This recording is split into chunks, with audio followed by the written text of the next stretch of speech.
এই নৃশংস হত্যাকাণ্ড আমরা নিন্দা জানাই।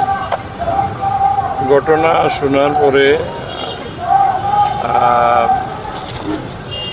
আমি সাথে সাথেই গেলাম, যে দেখলাম যে এলাকাবাসী এবং পুলিশের এসএমপির কমিশনার সহ যত সব কর্মকর্তারা আছে। তো নগরের প্রশাসক হিসাবে আমার ওই সময় স্পটও পুলিশ কমিশনার উদ্দেশ্য করে আমার হচ্ছে যে এই শান্তিপ্রিয় নগরীর অতীতে কোনো সময় ইলা নির্মম এই হত্যাকাণ্ড শিকার হয়ে গেছে।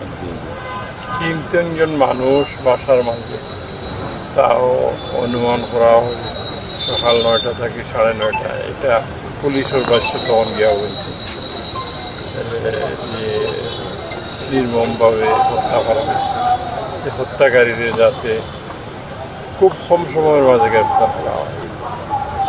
আমরা আশ্বস্ত হয়েছি নগরবাসী ৫ ঘন্টার মাঝে এই হত্যাকারীকে আধুনিক প্রযুক্তি ব্যবহার করিয়া পুলিশে গ্রেপ্তার করছে।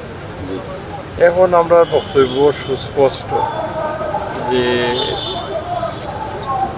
যিনি হত্যার শিকার হয়েছেন বা স্ত্রী বা তার গৃহ পরিচারিকা, এই হত্যাকাণ্ড হয়তো মেইন ক্রিমিনাল ধরা পড়ছে, তার লোকে কোনো যোগসুযোগ আছে কি না এটা তদন্ত করা, এবং সেই সাথে বাংলাদেশে যেভাবে আলোচিত হত্যাকাণ্ড হল দ্রুত বিচার আদালতে তার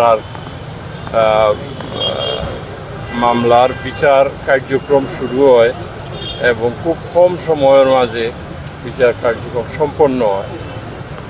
আমরা সিলেটবাসী এই আলোচিত হত্যাকাণ্ডটা যাতে অত্যন্ত গুরুত্ব সহকারে আইন শৃঙ্খলা বাহিনী, বিশেষ করে তদন্তের সাথে সংশ্লিষ্ট পুলিশ কর্মকর্তারা, প্রসিকিউশন এবং বিচার বিভাগ সবার কাছে আমরা অনুরোধ থাকব যে দ্রুত সময়ের মাঝে এই হত্যাকাণ্ডের বিচার যাতে নিশ্চিত হয় এবং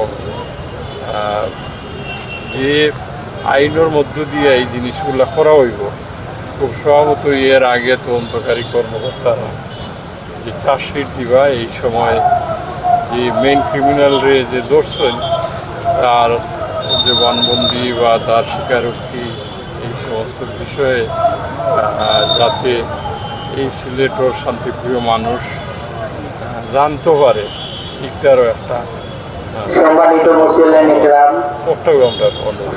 ধন্যবাদ। এইমাত্র একজন